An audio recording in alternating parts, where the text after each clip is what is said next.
पतला है री मैडम पतला, तेरी जान कसम है पतला।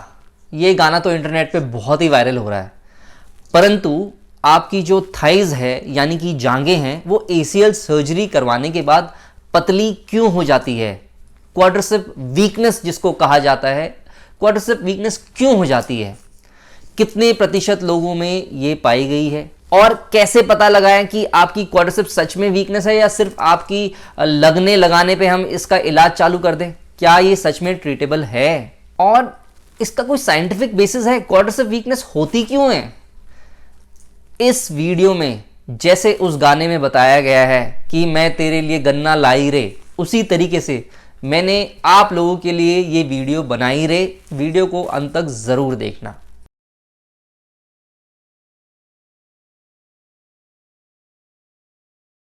दोस्तों, सबसे पहले क्वाड्रिसेप मसल या थाई मसल वो मसल है जो आपके घुटने को या पैर की चाल में मदद करती है, घुटने को आगे की तरफ खींचती है। और अगर इसमें कमजोरी आ जाएगी तो आपकी चाल में दिक्कत आ सकती है, चाल में लचकपन देखने को मिल सकता है इंस्टेबिलिटी की वजह से, क्योंकि क्वाड्रिसेप वीकनेस है। और भी थाइस में मसल हैं, परंतु प्राइमरीली पूरी जांघ की मसल्स को ना कि इसको सिर्फ क्वाड्रिसेप वीकनेस कहा जाता है। दूसरा सवाल, क्वाड्रिसेप वीकनेस होती कैसे है? दोस्तों, इसके कुछ कारण हैं। सबसे पहला तो use disuse theory. Use disuse theory science में यह कहती है कि किसी भी चीज़ का हम इस्तेमाल अगर नहीं करेंगे तो वो पतली हो जाती है। अगर उदाहरण से कि आपने देखा होगा कुछ लोग जिम जाते हैं और जिम जाने के बाद या तो उनका शरीर निखर जाता है या फिर जिम छोड़ने के बाद फिर से उनकी बॉडी या मसल डाउन हो जाती है। उसी प्रकार से जब आपकी एसीएल इंजरी होती है प्रोलॉन्ग्ड रेस्ट की वजह से या फिर उसके बाद सर्जरी करने से या फिर उसके बाद रिहैब प्रोसेस लेट होने की वजह से उस पूरे एरिया की वो मूवमेंट नहीं है जो आमतौर पर आपकी कंटिन्यूटी में अगर चोट नहीं लगती तो रही होती। तो इस वजह से डिसयूज या कि यूज नहीं करना क्वाड्रिसेप मसल का, उसकी वजह से उसमें वीकनेस आ जाती है। दूसरा कारण, दर्द। जब भी एसीएल इंजरी हुई होती है, लोगों के चलने में दर्द आ रहा होता है कुछ लोगों को, और उसकी वजह से हर कदम वो फूक फूक कर चल रहे होते हैं या कम चल रहे होते हैं या वॉकर के साथ चल रहे होते हैं।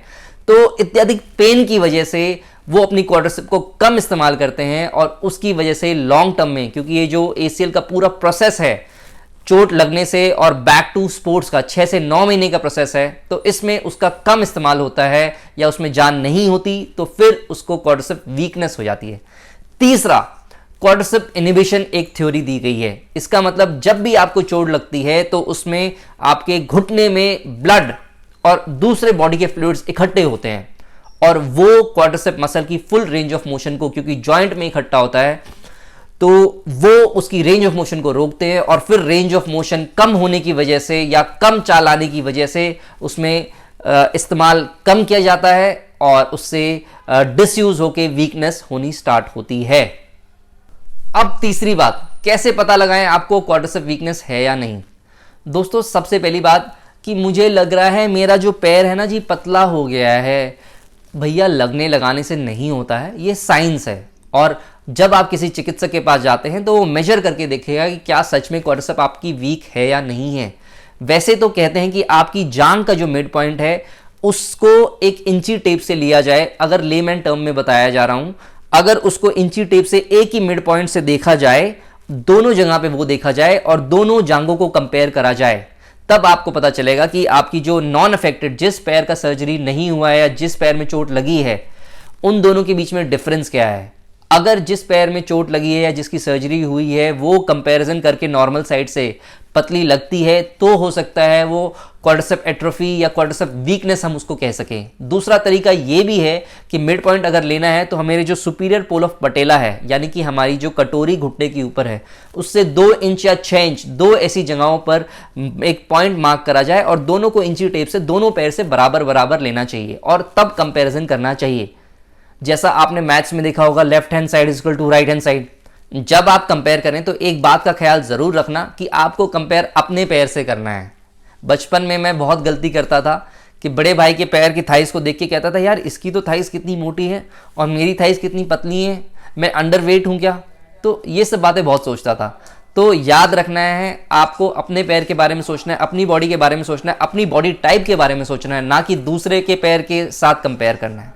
अगला सवाल, कितने प्रतिशत लोगों में क्वाड्रिसेप वीकनेस देखी गई है?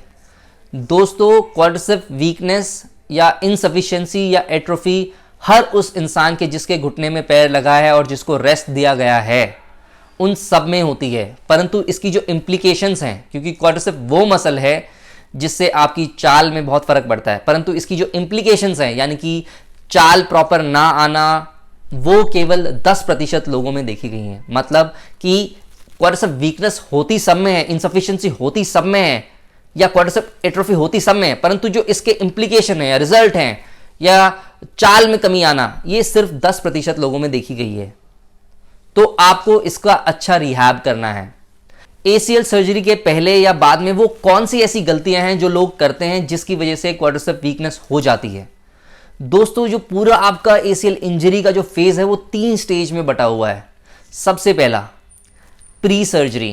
प्री सर्जरी मतलब जब आपको एसीएल इंजरी हुई और सर्जरी तक, फिर है सर्जरी, और फिर सर्जरी से पोस्ट सर्जरी।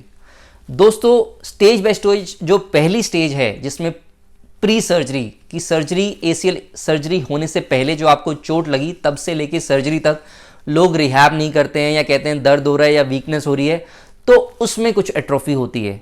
तो ऐसी स्टेज में जो गलती आपको अवॉइड करनी है वो ये है कि बेड पे लेटे लेटे आपको अपनी स्टैटिक एक्सरसाइजेस करनी है, यानी कि बेड पे लेट के पैर को, घुटने को ऊपर करना, क्वाड्रिसेप को होल्ड करना, या उल्टे लेट के हैमस्ट्रिंग को मजबूत करना, होल्ड करना, और यहाँ तक कि बेड के कोने पे बैठ के अपने पैर को ऊपर करना और होल्ड करना। तो ये स्टैटिक एक्सरसाइजेस क्वाड्रिसेप की सर्जरी से पहले भी आपको करनी है। इससे आपकी क्वाड्रिसेप जो है एट्रोफी में नहीं जाएगी, वीक नहीं होगी, और वो एक्टिव होगी, तो उसका रिहैब 10 टाइम्स बेटर होगा उस इंसान से जिसने क्वाड्रिसेप वीकनेस की एक्सरसाइज नहीं करी है प्री सर्जरी की, और बजाय उस इंसान ने जिसने एक्सरसाइज पहले भी करी है और बाद में भी करी है। दूसरी बात, सर्जरी के अंदर कुछ सर्जन क्वाड्रिसेप ग्राफ्ट यूज करते हैं। दोस्तों, वैसे तो ये सर्जन्स चॉइस होती है और वो आपकी कंसेंट में लेके ये ग्राफ यूज करते हैं। कौन सा ग्राफ यूज करना चाहिए उस पर मैंने एक सेपरेट वीडियो बना रखा है, परंतु जिन लोगों में क्वाड्रिसेप ग्राफ भी यूज हुआ है तो उनमें भी क्वाड्रिसेप वीकनेस देखी गई है। और तीसरा है पोस्ट सर्जरी। दोस्तों, सर्जरी के बाद कुछ लोग लेट रिहैब स्टार्ट करते हैं और ऐसे लोग, उनकी क्वाड्रिसेप वीकनेस बहुत ज़्यादा होती है। तो लेट रिहैब भी नहीं, रिहैब ना जल्दी ना लेट, जो निर्धारित रिहैब बना हुआ है एसीएल इंजरी का केवल वही करना है। तो लेट रिहैब भी एक कारण है। और एक कारण जो है, कुछ लोगों को ब्रेस लगाने की या नी कैप लगाने की इतनी आदत हो जाती है कि उससे क्वाड्रिसेप मसल की एट्रोफी होती है, क्वाड्रिसेप वीकनेस होती है। तो वो भी उतना ही यूज करना है जितना आपके ट्रीटिंग सर्जन या ऑपरेटिंग ऑर्थोपेडिक सर्जन जिसने आपकी एसीएल सर्जरी करी है वो बताए, नहीं तो आप हमें कमेंट में बता सकते हैं। याद रखना, एसीएल इंजरी और एसीएल सर्जरी एक प्रोसेस है, एक इवेंट नहीं है। ये पूरा एक प्रोसेस है आपकी चोट लगने से आपके सही होने तक। आपने टीवी में ऐड देखा होगा, चुटकी बजाते ही दूध खत्म। ये चुटकी बजाते ही नहीं होगा, ये एक प्रोसेस है। और अगर आपकी कोई भी कमेंट्स हैं तो मुझे ज़रूर बताएं, मैं ताकि आपकी हेल्प कर सकूं। और अगर आपको एसीएल इंजरी है तो आपका अपना एमआरआई भेजना। अगली वीडियो में मैं एक और बात बताने वाला हूं, वो है आपकी नी स्टिफनेस। नी स्टिफनेस क्यों होती है और नी स्टिफनेस की वजह से भी क्वाड्रिसेप वीकनेस होती है और क्वाड्रिसेप वीकनेस की वजह से भी नी स्टिफनेस हो सकती है। तो इस वीडियो को अंत तक देखा, थैंक यू सो मच। और कोई बात हो मुझे कमेंट में ज़रूर बताएं।